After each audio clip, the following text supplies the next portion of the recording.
Hello chums, and welcome to Taming a Monster, the series where I take some of Gran Turismo 7's most ridiculous cars to see if I can tweak them so that a talentless pleb like me can handle them without being killed to death. Like any common ruffian, I'm using a bog standard PlayStation 5 controller, and I have all driver assists turned off, except for ABS.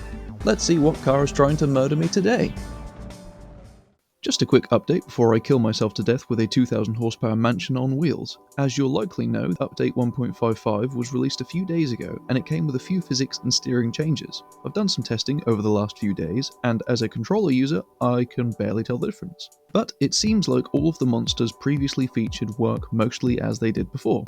However, on average, the cars I've tried since the update are about 2 or 3 seconds slower at the Nurburgring. If I can be bothered, I may update all of the lap times, but for the time being, anything I test now will probably be at a slight disadvantage when it comes to the leaderboard. On with the show. Today we have a Chiron swap. While I'm a fairly outspoken detractor of them, the Lexus RCF is potentially the worst possible candidate for this engine, and that's exactly why I'm featuring it. Putting 1850 horsepower through 4 wheels is for the weak. Let's force that power to the rear wheels of a luxury car instead. How hard can it be?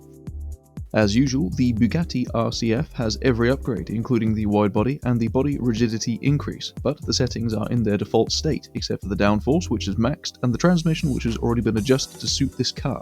The wheels are in the standard size. Increasing the size can improve agility at the expense of the car's ability to ride curbs. Keeping smaller sizes usually makes the car slightly more forgiving. It has a front splitter for front downforce, a rear diffuser for front and rear downforce, and the ugly custom wing set, which provides more rear downforce than the subtle ducktail spoilers, keeping the car more stable.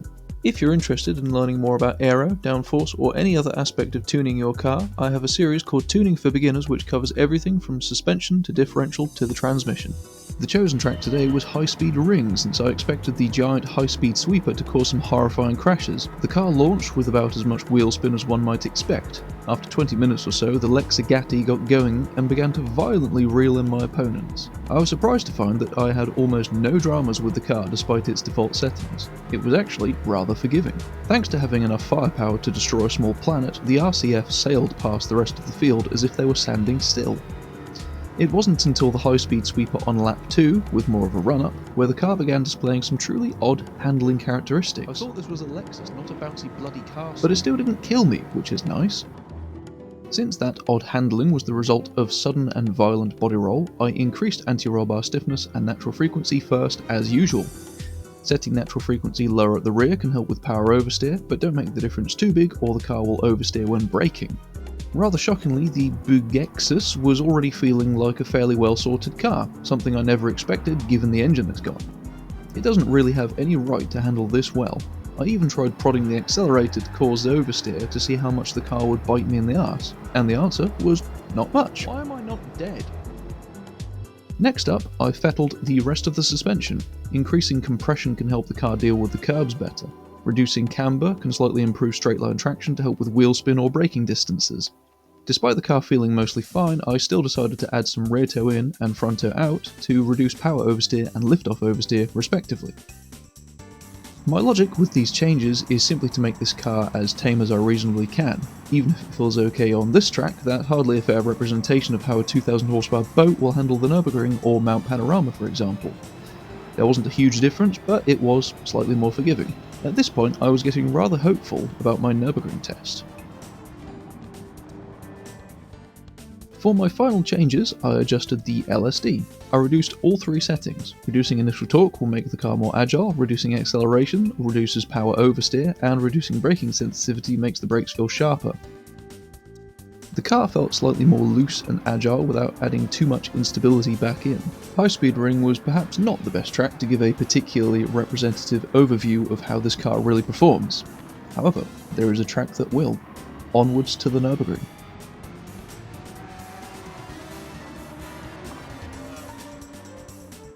After some testing, I found that the car performed much better with some ballast weight added to the rear axle. This pushes the rear wheels into the ground, and it allowed the Lexus Chiron to accelerate harder out of low-speed corners, more than making up for any negative effect on braking performance.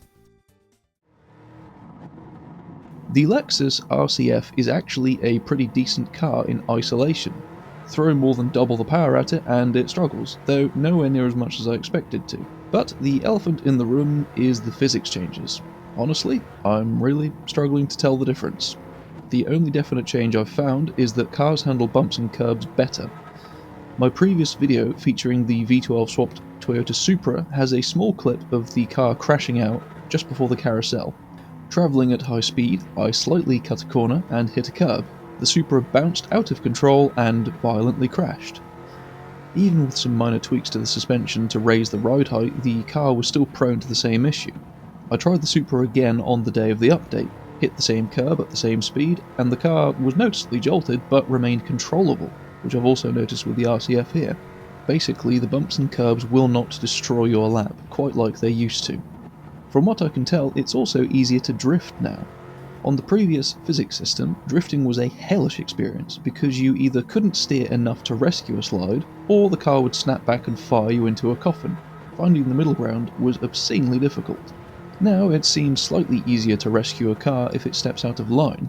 Despite that, all of my monsters have been slower.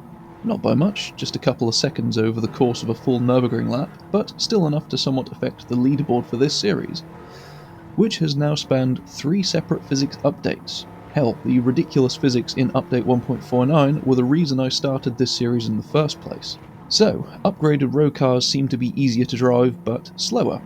That's my takeaway from all of this anyway. Oh, hang on, the Lexus. Keep the standard V8. Drives lovely.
In the end, the Lexus CF managed a time of 6 minutes 7 seconds. While it looks like it only beats the V12 Supra by a second, keep in mind that that car is now closer to a 6 minutes 11 seconds on the new physics.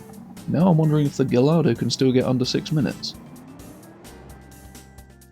So, that was my attempt to tame a monster. I hope my settings helped, or that you enjoyed this video. Next time I'll be featuring one of the new engine swaps. Let me know in the comments if you'd like to see the rest of the monsters retested, to make the leaderboard fair again. Thank you very much for watching, and if you're feeling particularly generous, I would greatly appreciate your subscription. Take care of yourself, and ta-ra!